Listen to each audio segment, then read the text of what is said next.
वृंदावन की भूमि इतनी पावन है कि उसकी रज को अपने माथे पर लगाकर लोग अपने आप को कृतार्थ समझते हैं। और वहाँ पर एक ऐसे संत हैं जिन्हें हम कहते हैं संतों के संत, स्वामी प्रेमानंद महाराज। स्वामी मैं लगा रहा हूँ, वो तो लगाते भी नहीं हैं। उनके दर्शन को लेकर किस तरीके से पूरी दुनिया से वहाँ पर लोग जुटते हैं, ये सबने देखा है।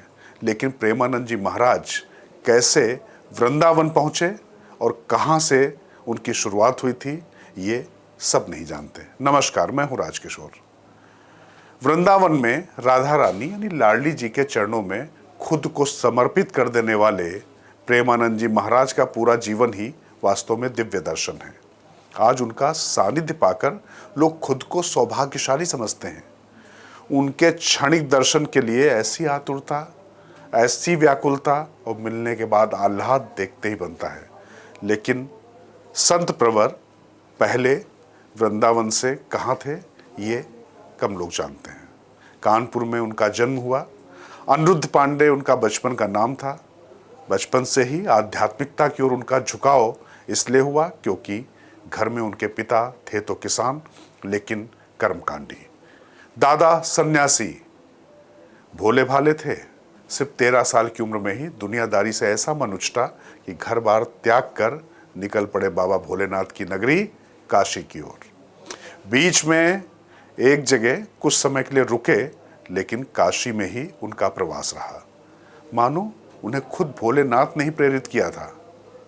इरादा सन्यासी बनने का था तो काशी आने के बाद वही सन्यासी जीवन जीने लगे। हर दिन 3 बार गंगा स्नान करना और तुलसी घाट पर विशाल पेड़ के नीचे भगवान शिव का ध्यान करना अब उनकी दिनचर्या थी। दिन में सिर्फ 1 बार भोजन करना, वो भी भिक्षा मांगकर। मिल जाए तो ठीक, नहीं तो गंगा जल पीकर राम राम। संत प्रेमानंद जी महाराज के साथ कई बार ऐसा भी हुआ कि उन्हें कई बार भूखे रहना पड़ता था। लेकिन उनका सन्यासी जीवन ऐसे बीत रहा था और वो प्रभु के आह्लाद में और उनके आनंद के अतिरेक में पूरी तरीके से खोए हुए थे। और ख़ास बात यह है कि उनको प्रेमानंद जी महाराज नाम भी तब नहीं मिला था। वो काशी में तुलसी घाट पर विशाल पीपल के पेड़ के नीचे सुबह भगवान भोलेनाथ के ध्यान में मगन बैठे थे। तभी अचानक उनके मन में विचार आया कि कैसा होगा वृंदावन। लेकिन दूसरे ही पल उन्होंने कहा, नहीं, ऐसा क्या सोचना। फिर वो ध्यान में लीन हो गए। प्रेमानंद जी खुद बताते हैं कि जो होना था वो तो होकर ही रहना था।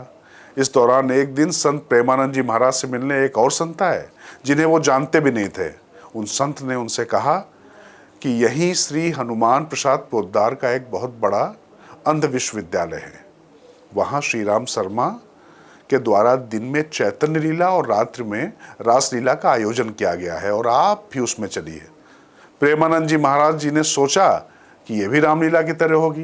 हालांकि ये रास लीला उससे अलग थी और तब संत प्रेमानंद जी ने उन अनजान संत को रास लीला के लिए मना कर दिया।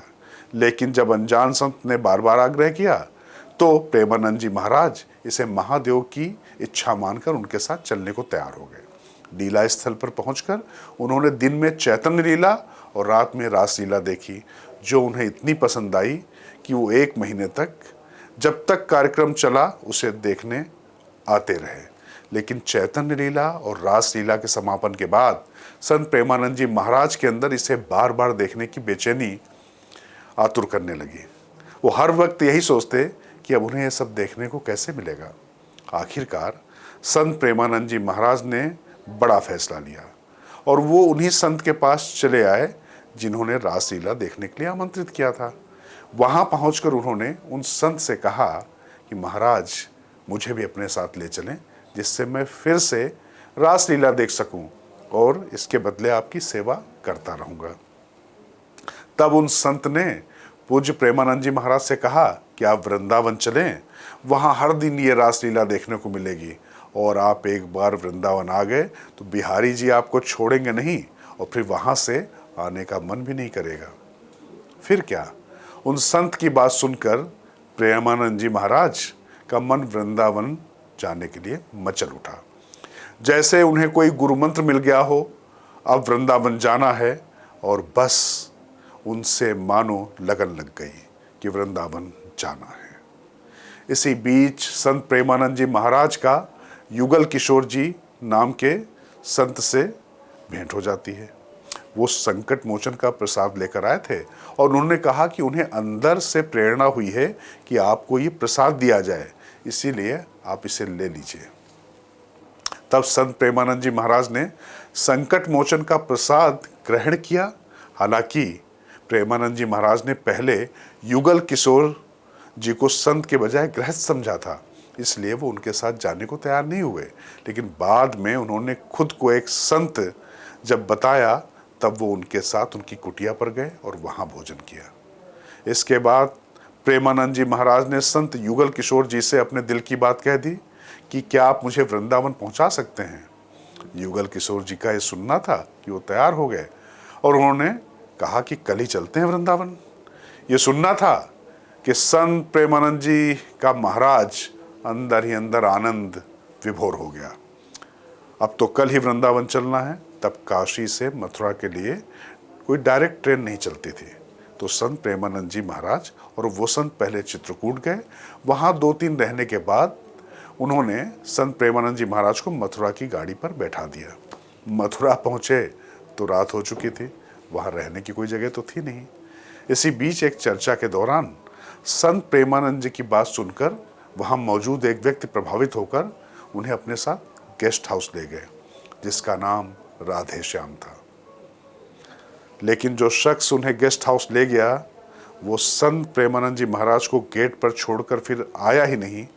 तभी उन्हें एक और व्यक्ति मिले जो संत प्रेमानंद जी महाराज को अपने यहाँ ले गए और खूब आदर सत्कार किया और रात्रि विश्राम भी उनको वहीं कराया।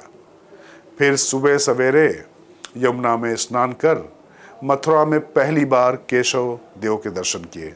तभी संत प्रेमानंद जी महाराज को रोना आया और वो चिल्ला उठे। अब एक संत को रोते देख यहाँ आए संत प्रेमानंद जी महाराज की वेशभूषा देखकर श्रद्धालु उन्हें माला प्रसाद चढ़ाने लगे। इन्हीं में से एक भक्त ने संत प्रेमानंद से कहा कि बाबा, मैं आपकी सेवा करना चाहता हूँ। कहा जाता है प्रभु खुद ब खुद अपने भक्त के लिए रास्ता बनाते हैं। यहाँ भी तो यही हो रहा था। प्रेमानंद जी ने उस भक्त से कहा कि उन्हें वृंदावन जाना है। तब उसने गाड़ी मंगवाई और वो वृंदावन में रमण रेती आ गए। उस दिन एकादशी थी। यहाँ पहुँचने के बाद उनकी भेंट एक मौनी संत से हुई, जिन्होंने संत प्रेमानंद जी की भेंट श्याम सखा जी से कराई और उन्हें जगदानंद जी के यहाँ लेकर गए। और अब संत प्रेमानंद जी महाराज का वृंदावन में परिक्रमा से लेकर श्री बांके बिहारी के दर्शन में बीतता रहा। लेकिन इसी बीच प्रेमानंद जी महाराज का मन एकांतवास के लिए फिर व्याकुल होने लगा और वो काशी लौट गए। लेकिन एक बार राधा कृष्ण और लाडली जी में जिसका मन रम जाए वो उनको छोड़ते कहाँ हैं। प्रेमानंद जी महाराज के साथ ठीक यही हुआ। काशी आने के बाद उनका मन तो वृंदावन में ही रम गया था। आखिरकार वो काशी से निकल पड़े वृंदावन की ओर और यहाँ पहुंचकर पहले संत कॉलोनी, फिर अचल विहार, मदन कुटिया, लाडली कुंज, काली देह के बाद उसी केली कुंज में जो अब संत पूज्य प्रेमानंद जी महाराज के कारण दिव्यता को प्राप्त हो चुकी है। वैसे देखा जाए तो संत प्रेमानंद जी महाराज राधा वल्लभ मंदिर पहुंचने के बाद यहाँ घंटों राधा रानी को देखते रहते थे। यही उनकी मुलाकात मोहित मराल महाराज जी से हुई और फिर मोहित मराल महाराज ने उनको एक शरणागत मंत्र के साथ दीक्षा दी। तब से संत प्रेमानंद जी महाराज अपने गुरु के बताए हुए रास्ते पर चल रहे हैं और आज करोड़ों लोग संत प्रेमानंद जी महाराज के बताए रास्ते पर चल रहे हैं। तो इस तरीके से काशी से वृंदावन तक का सफ़र प्रेमानंद जी महाराज का था। इसके आगे प्रेमानंद जी के बारे में और भी आपको उनकी गाथा और उनकी कथा हम बताते रहेंगे। फिलहाल मुझ राजकिशोर को दीजिए आज्ञा। बुलंद भारत टीवी, ताकत आपकी।